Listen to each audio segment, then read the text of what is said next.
अस्सलाम वालेकुम guys, welcome back to TB knowledge and truth के और एक नई वीडियो में। आज मैं आप लोगों को कुछ खास बताने वाला हूँ। एक एंड टाइम्स की हदीस में आता है, आयशा रज़ी अल्लाह अन्हा रिपोर्टेड कि मैंने सुना कि रसूल सल्लल्लाहु अलैहि वसल्लम ने कहा कि निज़ाम रात और दिन का जब तक खत्म नहीं होगा जब तक लोग वापस इबादत लत और उज़्ज़ा की ना करते हैं। सही मुस्लिम में आपको हदीस मिलेगी। क्या मतलब लत और उज़्ज़ा? जब इसके बारे में डीप रिसर्च करते हैं तो हमें पता चलता है ये प्री इस्लामिक पीरियड के वक्त कुछ आइडल्स थे, कुछ शयातीन थे जिसे वर्शिप किया जाता था। और एक मशहूर वाक़या यहाँ पे जिधर खालिद बिन वलीद रज़ी अल्लाह अन्हु को एक मिशन पर भेजा जाता है और वहाँ पे जब खालिद बिन वलीद रज़ी अल्लाह अन्हु एक वैश्य औरत को देखते हैं और उसे ख़त्म कर देते हैं और वापस आके आप सल्लल्लाहु अलैहि वसल्लम को बताते हैं तो मालूम पड़ता है कि वो शयातीन, वो चुड़ैल अल-उज़्ज़ा थी। ये क्या किस्म के डीटीज प्री इस्लामिक पीरियड में थे? ऐसा क्यों कहा गया कि एंड टाइम्स में वापस इन चीज़ों की इबादत शुरू हो जाएंगी? वीडियो एंड तक जरूर देखो क्योंकि इसके अंदर बहुत सारी चीज़ें और वाकई में आपको सुनाने वाला हूँ जो कि आपको हैरान करेगी। प्री इस्लामिक अरेबियन एरा में लोग अल्लाह सुब्हानहू व तआला की इबादत करते थे, मगर उसी के साथ लोग आइडल्स को भी क्रिएट किए, अल्लाह सुब्हानहू व तआला के साथ पार्टनर्स एसोसिएट कर दिए। पहले दौर जाहिलिया में ये अरब लोग मानते थे कि अल्लाह सुब्हानहू व तआला के साथ ये अपने बाप और दादा के भी चीज़ों को इबादत करें। और इतना ही नहीं, जब रसूल सल्लल्लाहु अलैहि वसल्लम कॉन्क्वेस्ट ऑफ मक्का किए तो आपने तकरीबन 360 आइडल्स काबे के अंदर और उसके अतराफ से निकालकर फेंके, उन्हें तोड़ा और उसे कंप्लीटली बर्न डाउन किए। जब पहले के प्री इस्लामिक पीरियड में अरब्स और वो दौरे जाहिलिया में लोग अल्लाह सुब्हानहू व तआला में मानते ही थे तो ये दूसरे चीज़ों में क्यों मानना शुरू किए? क्योंकि शैतान इनके साथ खेलता है कि तुम अपने रब को नहीं देख रहे हो, एक शक्ल बना लो, उसकी इबादत करो अपने रब को याद करते हुए। नौज़ुबिल्लाह, कैसा माइंड ट्रिक खेला गया। इब्राहिम अलैहिस्सलाम और इस्माइल अलैहिस्सलाम के बाद लोग अल्लाह सुब्हानहू व तआला की इबादत करते रहते थे, मगर कुछ वक्त समय गुजरने के बाद जो चीफ ऑफ खुज़ा था जिसका नाम अमर बिन लुहाई था, वो सीरिया के ट्रिप से वापस आ रहा था। उसने एक आइडल को लाया जिसका नाम हुबल था और उससे काबा के बीच में रखा और लोगों को कहा कि तुम अपने रब को याद करते हुए इसकी इबादत करो ताकि तुम्हारा एक कनेक्शन बन सके। समझे? स्लोली यहाँ से ये आइडल्स यहाँ पे बढ़ना शुरू हुए और अल्लाह सुब्हानहू व तआला की इबादत करते करते ये लोग भटकना शुरू हुए। सहीह बुखारी की रिवायत है, आप सल्लल्लाहु अलैहि वसल्लम ने फरमाया है कि मैं देख सक रहा हूँ कि शख्स अमर इब्न लुहाय खुद के अंतड़ियों को जहन्नम में लेते खींचते हुए चल रहा है, क्योंकि यही वो पहला शख्स है जो कि इस्माइल अलैहिस्सलाम के मजहब को बदलकर इसमें बुत परस्ती लाया और यही शख्स है जो कि बुत परस्ती काबा में उठा कर लाया। जो मेन आइडल उठा के लाया था जिसे काबा के अंदर प्लेस किया गया था, उस आइडल का नाम हुबल था और उसकी मेन चीफ इबादत मक्का के लोग क्या करते थे। आप लोग को मालूम है, अगर आप तफसीर इब्न कतीर, तफसीर इब्न अब्बास और तफसीर इब्न इसाख देखें तो उसके दरमियान हमें यह पता चलता है कि आप सल्लल्लाहु अलैहि वसल्लम के पैदाइश के वक्त कई सारे बुद्ध मक्का में, मदीना में और पूरे अरेबिया में उनके मुंह के बल गिर गए थे। ये एक बहुत अजीब सा वाक़या है। यह हुआ था आप सल्लल्लाहु अलैहि वसल्लम के पैदाइश के वक्त। कई सारी चीज़ें जन्नतों में और ज़मीनों पर बदलना शुरू हो गए थे। जो पर्शिया में फायर थी वो भी बुझ चुकी थी जो कि कभी नहीं बुझी थी और कई यहूदी राबाइस तो मारने का भी हुक्म दे दिए थे। अब ये क्यों था, क्या था, वो अलग वाक़या है। कभी इंशाल्लाह मैं आके फ्यूचर में आप लोग को miracles at the birth of prophet Muhammad सल्लल्लाहु अलैहि वसल्लम के बारे में ज़रूर बताऊंगा, मगर अभी हम इस आइडल्स वाले टॉपिक पे जुड़े हुए रहते हैं। लोग जो है एक आइडल को मानते थे प्रॉस्पेरिटी के लिए, एक आइडल को मानते थे ब्यूटी के लिए, एक आइडल को मान खाने के लिए, एक आइडल को अपनी उम्र के लिए, एक आइडल को औलाद के लिए। मगर क्या ये डीटीज थे या असल में ये एक शैतानियत थी? और डीटीज जो इसकी इबादत कर रहे थे, एक तो है बाल। आप लोग ये इसके बारे में मैं पहले ऑलरेडी वीडियो बना चुका हूँ कि इसकी इबादत लोग क्यों करते हैं। आज म्यूजिक इंडस्ट्री और फिल्म इंडस्ट्री में ये गॉड का नाम क्यों लिया जाता है। नसर इनका एक वल्चर शेप आइडल था जो ये लोग इबादत करते थे डिवाइन वॉचफुलनेस के लिए। अच्छा, आप लोग देखिए ये जो आइडल्स के नाम है स्पेसिफिकली कुरान के अंदर भी हमें वर्सेस में मिलते हैं। ये जो नाम मैं आपके आगे ले रहा हूँ और यही सेम स्क्रिप्चर्स हम लोग ना इजिप्शियन पुराने पिरामिड के दीवारों पे देखते हैं हम लोग। तो ये जो स्क्रिप्चर्स थे ना इजिप्ट में और बेबीलोन में जो जादू इस्तेमाल किया जाता था वो समवॉट एक दूसरे से रिलेटेड थे, मगर इनमें 3 बड़े डिटीज का नाम लिया गया था और ये बहुत ही मशहूर है पूरे अरेबियन वर्ल्ड में, जिसे लत, उज़्ज़ा और मनात कहा गया। ये 3 डिटीज को स्पेशली बहुत ज्यादा इबादत किया जाता था और 3 मेजर टाउन्स में एक एक आइडल को रखने का असाइनमेंट हुआ था, मक्का, मदीना और ताइफ। सूरह अन-नजम में हम इससे रिलेटेड आयत भी देखेंगे जिधर लत, उज़्ज़ा और मनात का जिक्र करते हुए हम देखते हैं। ये तीनों डिटीज में से जो अल-उज़्ज़ा थी वो chief goddess of Arabian religion था दौरे जाहिलिया के वक्त। उसकी लोग इबादत करते थे और उसके साथ में बहनों की। जब बैटल ऑफ ओहद भी हुआ था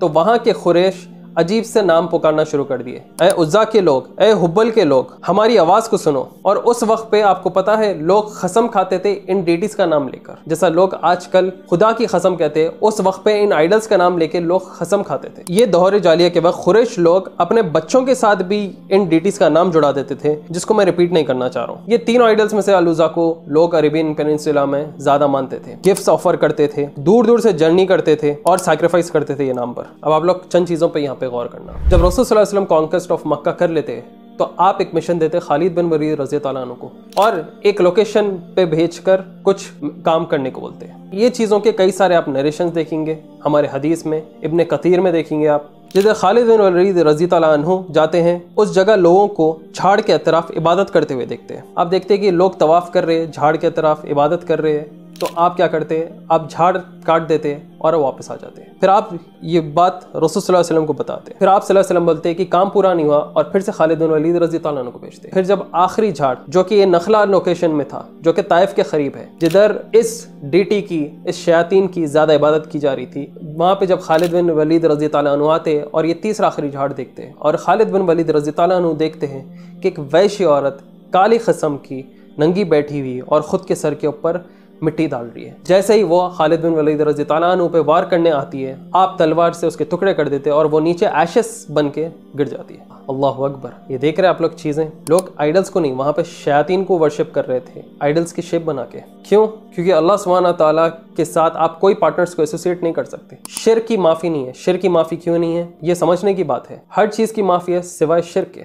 आज हमारे पास मॉडर्न साइंस रहने के पास हम कई सारी चीज़ों को डीप सर्च कर सक रहे और आपके आगे रख सक रहे हैं। लोग बोलते हैं कि 1400 साल पहले ज़िंदगी आसान थी, मगर क्या वाकई में आसान थी? लंबा ट्रैवल करना, हार्श क्लाइमेट्स, कोई मॉडर्न मेडिसिन नहीं, हर चीज़ में हमें बहुत ज़्यादा एफर्ट लगाना पड़ता था। मगर जब हम पहले के वाक़ियों के चीज़ों के बारे में जानते हैं तो ये पता चलता है कि उस वक्त के लोगों में बहुत ज़्यादा स्ट्रेंथ थी, एनर्जी थी, साफ पानी, हवा और फिजिकल एक्टिविटीज़ की वजह से। आजकल हमारे वैसी कमज़ोर ग़िज़ा नहीं। आप लोगों को मालूम है कई सारे सेंचुरीज से इंडिया में एक बहुत ही ताकतवर चीज़ लोग इस्तेमाल करते हैं और उसका नाम है शिलाजित, एक पावरफुल नेचुरल इंग्रेडिएंट जो कि सेंचुरीज से इस्तेमाल हो रहा है एनर्जी के लिए और वेलनेस के लिए। मगर आज के वक्त पे जब धोखेबाजी ज़्यादा है, हमें प्योर शिलाजित कहाँ से मिलेगा जो कि फ्री है मेटल से और बहुत ही ऑनेस्ट रेसन फॉर्म में, और हमारे इस मॉडर्न लाइफ के लिए वो आसानी से मिल जाए और कंज्यूम कर सके हम। दैट इज वाई इसके लिए मैं ट्रस्ट करता हूं और आप लोग को रेकमेंड करूंगा मैन मैटर्स का शिलाजित गमीज, जो कि सिर्फ एक छोटे गमी फॉर्म में है, लैब टेस्टेड है और तकरीबन 70% फल्विक एसिड कंटेन करता है, 100% नेचुरल इंग्रेडिएंट्स के साथ, नो शुगर,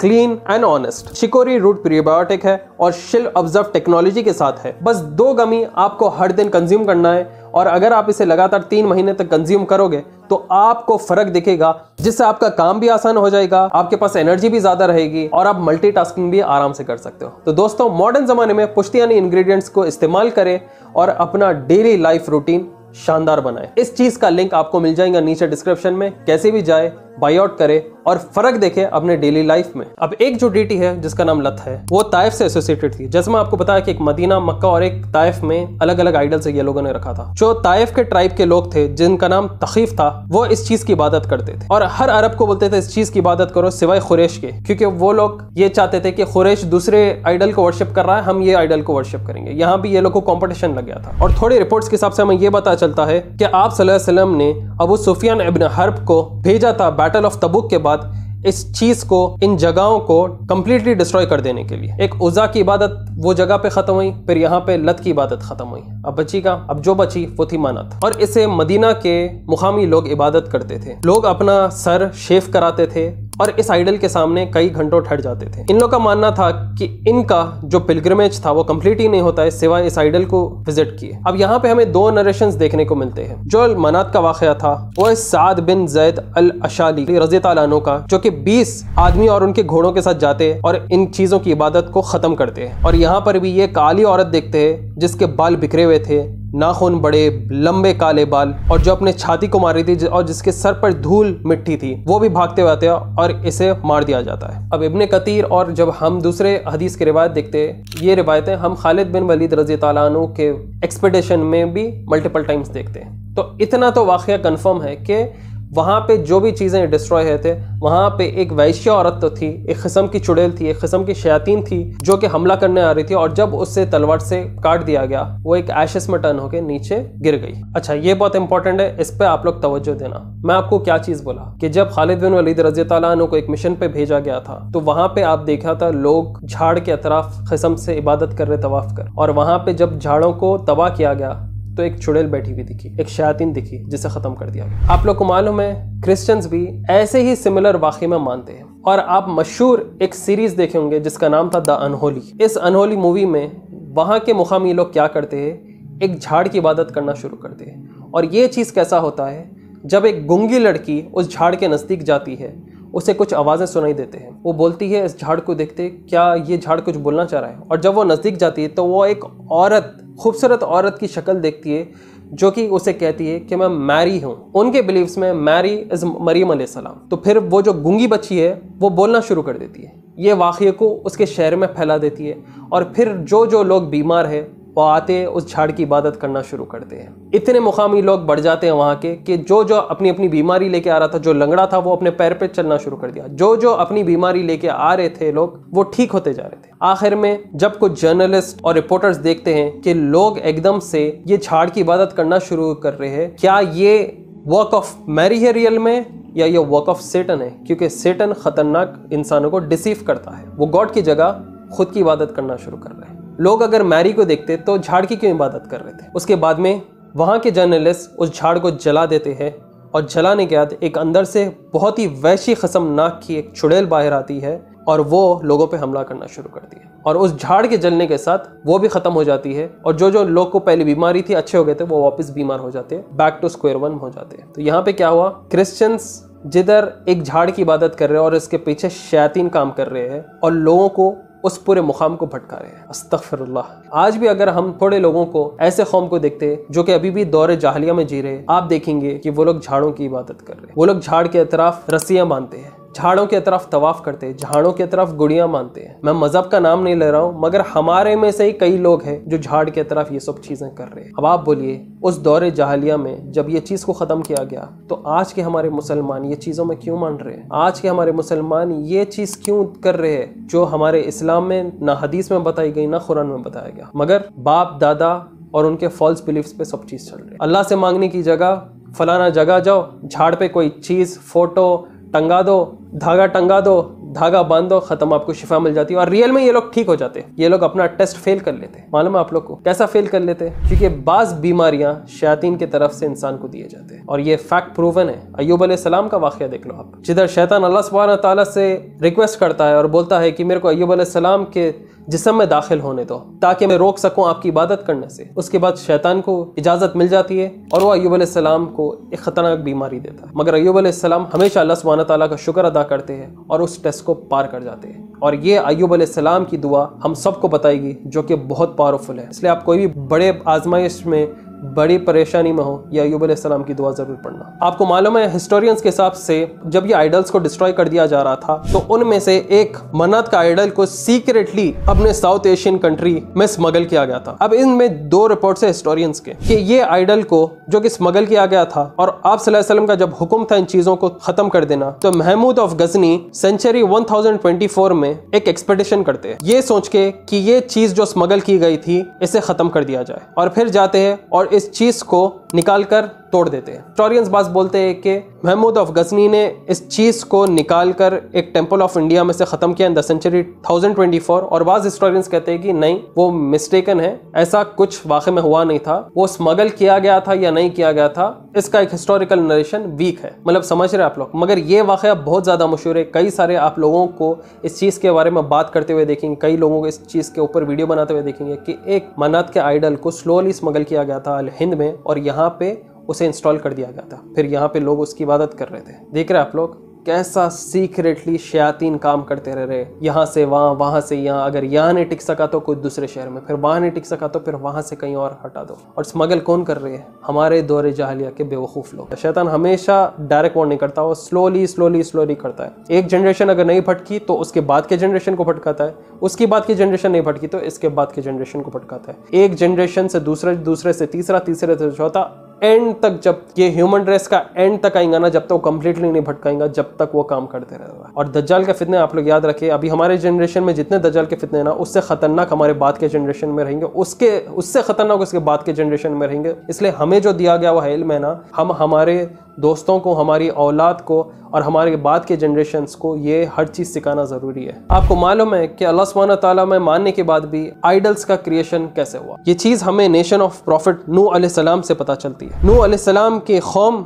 सबसे पहली थी जो कि इन मूर्तियों को बनाकर उसकी इबादत करना शुरू। आदम अलैहिस्सलाम के वक्त के बाद कुरान ने स्पेसिफिकली 5 नाम लिए। सूरह नूह में देखेंगे आप, never leave your gods and never leave वद नॉर सुवा नॉर यहूत एंड योख एंड नसर। वो 5 नूह अलैहिस्सलाम के वक्त आइडल्स थे जो कि इबादत किए गए थे और इसे जद्दा में बरी कर दिया गया था। तफसीर इब्न कतीर के हिसाब से हमें ये पता चलता है कि शुरुआत में शयातीन ने पहले के कौम के लोगों को ये बताया कि तुम जो हक पे लोग थे उनके आइडल्स बनाओ ताकि लोग याद कर सके कि कितने अच्छे लोग थे। फिर बाद में आहिस्ता आहिस्ता शयातीन ने इन्हें वसवस में लपटा और लोग इन आइडल्स को देखकर याद करने की जगह इन आइडल्स की इबादत करना शुरू कर दिया। नूह अलैहिस्सलाम के वक्त लोग जब ये गलत चीज़ में आ गए तो अल्लाह सुब्हानहू तआला का बहुत बड़ा पनिशमेंट आता है और आपको ये नोआ की स्टोरी पता चलती है। हम ये भी देख सकते हैं कि प्रॉफिट इब्राहिम अलैहिस्सलाम के वक्त एक ऐसी भी सोसाइटी थी जो बुत परस्त थी और बुत परस्ती के अलावा ये सूरज चांद और तारों की भी इबादत करते थे। ये जो लोग हैं, ये जो कौम है,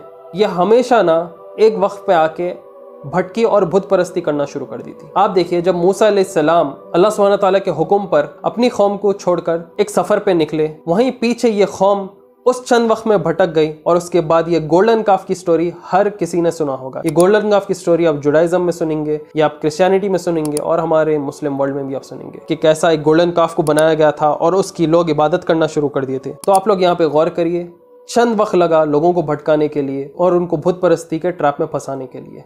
शैतान कैसा वक्त करता है, अच्छे लोगों की आइडल बनाओ फिर उसकी आहिस्ता वर्शिप शुरू कर देते। तुम खुदा की इबादत कर रहे हो मगर कोई चीज़ को याद कर करना चाहिए बोलकर लोगों को आइडल्स बनाने में वो मोटिवेट किया और उसके बाद लोग वहां पर भी भटके। और आप लोग को मालूम है, प्रॉफिट मोहम्मद सल्लल्लाहु अलैहि वसल्लम के वक्त एक शख्स जो सबसे ज़्यादा नफरत करता था आप सल्लल्लाहु अलैहि वसल्लम से, उसका नाम था अबू जहल। और अबू जहल ये चीज़ों की इबादत करता था। अबू जहल जो है उन बुद्ध का नाम लेकर आप सल्लल्लाहु अलैहि वसल्लम को मारने की कोशिश किया था। आप सल्लल्लाहु अलैहि वसल्लम ने यह भी कहा था कि अगर इन बुद्ध का नाम लेकर लोग कसम खाते तो उन्हें कलमा फिर से पढ़ना होगा क्योंकि वो बहुत बड़ा शिर्क कर रहे हैं। और इन रियलिटी जब वो आप सल्लल्लाहु अलैहि वसल्लम को मक्का में इबादत करते हुए देख रहा था तो वो अपने एड़ियों पर आ गया था। जब लोग देखकर बोल रहे थे कि जब तुम दावा कर रहे थे कि तुम मोहम्मद सल्लल्लाहु अलैहि वसल्लम को गर्दन से पकड़ोगे और धूल झोंकोगे तो अब क्या हुआ? तो यहाँ पे अबू जहल बोला था कि कोई चीज़ है जो मुझे आप सल्लल्लाहु अलैहि वसल्लम तक जाने से रोक रही है। वो कह रहा था कि आप सल्लल्लाहु अलैहि वसल्लम और मेरे बीच में मैं खसम की आग देख रहा हूँ, एक खसम के वहशी चीज़ देख रहा हूँ और जिसके बड़े विंग्स है। अब ये चीज़ जब आप सल्लल्लाहु अलैहि वसल्लम को नमाज के बाद पता चलती है तो आप सल्लल्लाहु अलैहि वसल्लम कहते हैं बेशक इसने सही कहा और अगर ये मेरे नज़दीक आ जाता या मुझे छूने की कोशिश करता तो फरिश्ते इसके टुकड़े टुकड़े कर देते थे। तो वो जो डर खौफ अबू जहल को आ गया था वो फरिश्तों को देख रहा था जो उसे डरा रहे थे। अब ये वाक़या आप देख के शौक होंगे कि अरे भाई, मतलब नमाज पढ़ते वक्त वाक़ई फरिश्ते अपनी प्रोटेक्शन करते जैसे आप सल्लल्लाहु अलैहि वसल्लम को प्रोटेक्ट कर रहे थे। इसलिए मैं द वर्ल्ड ऑफ एंजल्स आप लोग के लिए बनाऊंगा। और एंजल्स में ऐसी क्या ताकत है, एंजल्स क्यों हमारे अतराफ रहते, कब कब रहते, कहाँ कहाँ रहते, ये जब आप चीज़ें सुनोगे ना आपका ईमान बहुत ज़्यादा जाग जाएगा और आपको ये चीज़ें बहुत ज़्यादा पसंद आएंगे। Coming back to the topic, और एक वाक़या जिधर मोहम्मद बिन इसाक़ रज़ियल्लाहु अन्हु ने कहा कि यमन के अंदर सना में एक घर था जिसका नाम रियाम था और वहाँ पे कुछ बुत परस्त लोग अजीब सी इबादत करते थे। जब हम और हमारे साथी वहाँ पे गए तो उन लोगों ने एक काले कुत्ते को अंदर देखा। सही इबादतगार लोग उस काले कुत्ते को बाहर निकालते हैं, उस बिल्डिंग को डिमोलिश कर देते हैं जिसका नाम रियाम था और बाद में उस काले कुत्ते को मार देते और उस पूरी जगह को लेवल कर देते। आप लोग प्रीवियस वीडियो देखे होंगे ना मेरी, Hitler's devil dog and angel जिब्रील अलैहिस्सलाम हॉर्स, उसके अंदर मैं क्या बोला था कि आप सल्लल्लाहु अलैहि वसल्लम ने बताया कि जो जेट ब्लैक डॉग्स है वो डेविल होते हैं और जो जेट ब्लैक डॉग्स जिनके आईब्रोज के ऊपर 2 व्हाइट स्पॉट्स है वो डेविल है, तो उन्हें खत्म कर दो। और ये कॉन्क्वेस्ट ऑफ यमन में आता है। सुभान अल्लाह, देख रहे हैं आप लोग, वो काला कुत्ता भी डेविल ही था, वरना क्यों मारते। ऐसे वाक़ये हुए, ऐसे चीज़ें हमारे पास कि हमें उससे पढ़ना चाहिए। अब वो हदीस में जिधर आयशा रज़ियल्लाहु अन्हा कहते हैं कि क़यामत तब तक नहीं आएगी जब तक वापस लोग उसी दौरे जाहिलिया में नहीं चले जाते और लत और उज़्ज़ा की इबादत करना शुरू नहीं कर देते। ये इसलिए भी कहा गया क्योंकि इन डिटीज़ को इबादत करने के लिए अलग अलग से रिचुअल रहते थे। बाज़ नाचते थे, गाते थे, ट्रांस लाइक सिचुएशन में चले जाते थे, जो कि स्पेशली उज़ा और लत के इबादत में किया जाता था, इनके फेस्टिवल्स में किया जाता था। पीते थे, खाते थे, शर्म बाखिया चीजें करते थे, इनके अतराफ तवाफ भी करते थे। कुरान में ये भी मेंशन है कि ये लोग थालियां मारते थे, सीटी भी बजाते थे इनकी इबादत करने के लिए। तो आजकल भी जो हम मिडिल ईस्ट में देख रहे हैं कि लोग अपने बाल उड़ा रहे हैं, नाच रहे, गा रहे, ट्रांस लाइक ये जो पबिंग क्लबिंग में लोग कर रहे हैं, ये जो सब तमाम चीजें कर रहे हैं ना, ये सम वॉट वो रिचुअल्स है जो कि दौरे जहालिया में किया जाते थे। आज के वक्त पे रिचुअल्स नहीं है, ये लोग नाच गाने में, फनकार चीजों में ये चीजें कर रहे हैं, मगर ये वही चीज है जब दौरे जहालिया में इबादत के नाम पे हुआ करती थी। तो आप लोग अब समझ रहे कनेक्शन क्यों है कि क़यामत के करीब वापस दौरे जारिया में लोग जाएंगे और अल्लाह रोज़ा की इबादत करना शुरू कर देंगे। हदीसों को डिकोड करना चाहिए, तफसीर पढ़ना चाहिए कुरान की, तो हमें इल्म हासिल होता है कि क्यों ये चीज़ों से दूर रहना है, क्यों इन चीज़ों से नेगेटिविटी ज़्यादा रहती है। और अब आप देखो आखिरत में फिर दौरे जाहिलिया वापस आएगा और लोग इन चीज़ों की इबादत करना शुरू कर देंगे। आप अब बोल रहे होंगे अरे भाई ऐसा कैसा लोग कर लेते, ये तो हाईली इम्पॉसिबल है। अभी आपके पास इल्म है, मगर आपके बाद के जनरेशन में मॉडर्निज्म के नाम पे लोग कुछ भी कर सकते हैं, ये चीज़ याद रख लो। तो जब क्या क्या करेंगे आप सोच लो, अभी नहीं, एक 100 साल के बाद, एक 50 साल के बाद बहुत सारी चीजें चेंज हो सकते हैं। तो दोस्तों ये था वाकया इन 3 डीटीज का, जैसे एक्सपेडिशन के वक्त निकाला गया, तोड़ा गया,